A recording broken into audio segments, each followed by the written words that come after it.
कभी सोचा है कि इस्लाम में स्वर्ग यानी जन्नत आखिर है क्या?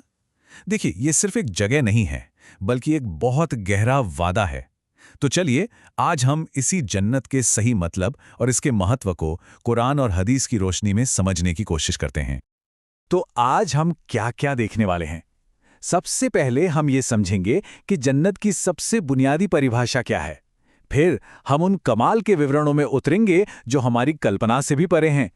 हम ये भी जानेंगे कि इसे सबसे बड़ा इनाम क्यों कहा जाता है और ये सिर्फ एक भौतिक जगह से कहीं ज्यादा कैसे है। और हाँ, सबसे आखिर में हम ये देखेंगे कि जन्नत का ये विचार असल में रोजमर्रा की जिंदगी को कैसे एक नई दिशा दे सकता है। तो चलिए शुरू करते हैं हमारे पहले पड़ाव से। जन्नत है क्या? इसे समझने के लिए हमें इसकी सबसे बुनियादी, सबसे सरल परिभाषा से शुरू होना होगा। तो जन्नत की सबसे सरल परिभाषा क्या है?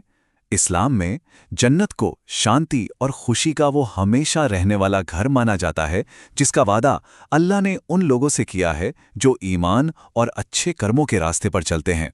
मतलब ये एक ऐसी जिंदगी का सबसे बड़ा इनाम है जो ईमानदारी और नेकी के साथ जी गई हो।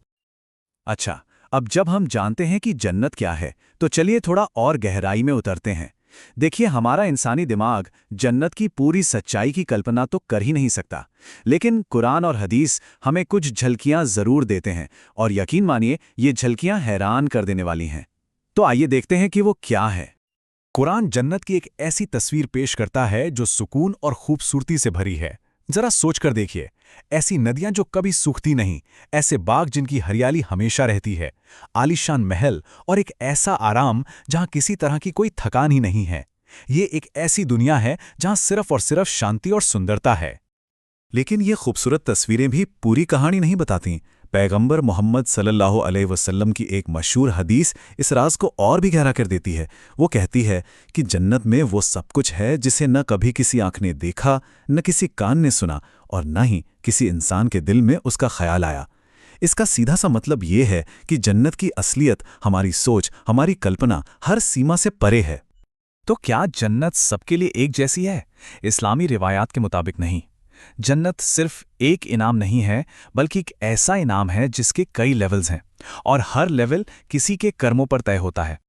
तो जन्नत में इनाम के कई अलग अलग दर्जे या लेवल होते हैं, लेकिन इन सब में जो सबसे ऊंचा मकाम है वो है जन्नतुल फिरदौस। इसे अल्लाह के सबसे करीब का मकाम माना जाता है, और हर मोमिन की यही कोशिश होती है कि वो अपने ईमान और नेक आमाल से इस सबसे ऊंचे दर्जे को हासिल करे। लेकिन क्या जन्नत सिर्फ खूबसूरत बगीचों और महलों का नाम है? नहीं, इसका असली सार तो इसके रूहानी पहलू में छिपा है। ये सिर्फ एक जगह नहीं, बल्कि एक एहसास है, एक अलग ही कैफियत है। यहाँ हम जन्नत के दो पहलुओं को एक साथ देख सकते हैं। एक तरफ तो वो खूबसूरत चीजें हैं जिनका जिक्र हमने किया, बाग, नदियां, महल। लेकिन दूसरी तरफ, और शायद सबसे ज्यादा जरूरी, वो रूहानी इनाम है। जैसे अल्लाह का हमेशा के लिए कुर्ब यानी नजदीकी, हर तरह के दर्द, डर और गम से पूरी तरह आजादी। असल में यही एक मोमिन के लिए सबसे बड़ी कामयाबी है। तो इन सब बातों का हमारी रोजमर्रा की जिंदगी से क्या ताल्लुक है? देखिए, जन्नत का ये यकीन सिर्फ भविष्य का कोई वादा नहीं है, बल्कि ये आज की जिंदगी के लिए एक बहुत बड़ी प्रेरणा है। चलिए देखते हैं कैसे। जन्नत तक पहुंचने की उम्मीद ही है जो लोगों को अच्छा काम करने के लिए उकसाती है। हर नमाज, हर सदका, हर बार जब कोई ईमानदारी और रहमदिली दिखाता है, तो वो उस रास्ते पर एक और कदम आगे बढ़ाने जैसा है। ये सिर्फ कुछ नियमों का पालन करना नहीं है, बल्कि एक बेहतर इंसान बनना है, इस यकीन के साथ कि हर अच्छा काम आपको अपनी मंजिल के और करीब ले जा रहा है। तो कुल मिलाकर बात यह है कि जन्नत सिर्फ एक आखिरी मंजिल नहीं है, बल्कि ये एक नैतिक दिशा सूचक की तरह है जो पूरी जिंदगी रास्ता दिखाता है। यही यकीन हर दिन अच्छे काम करने और अपने ईमान पर मजबूती से जमे रहने की ताकत देता है, इस वादे के साथ कि आखिर में हमेशा की शांति मिलेगी। और अब आखिर में एक सवाल सोचने के लिए।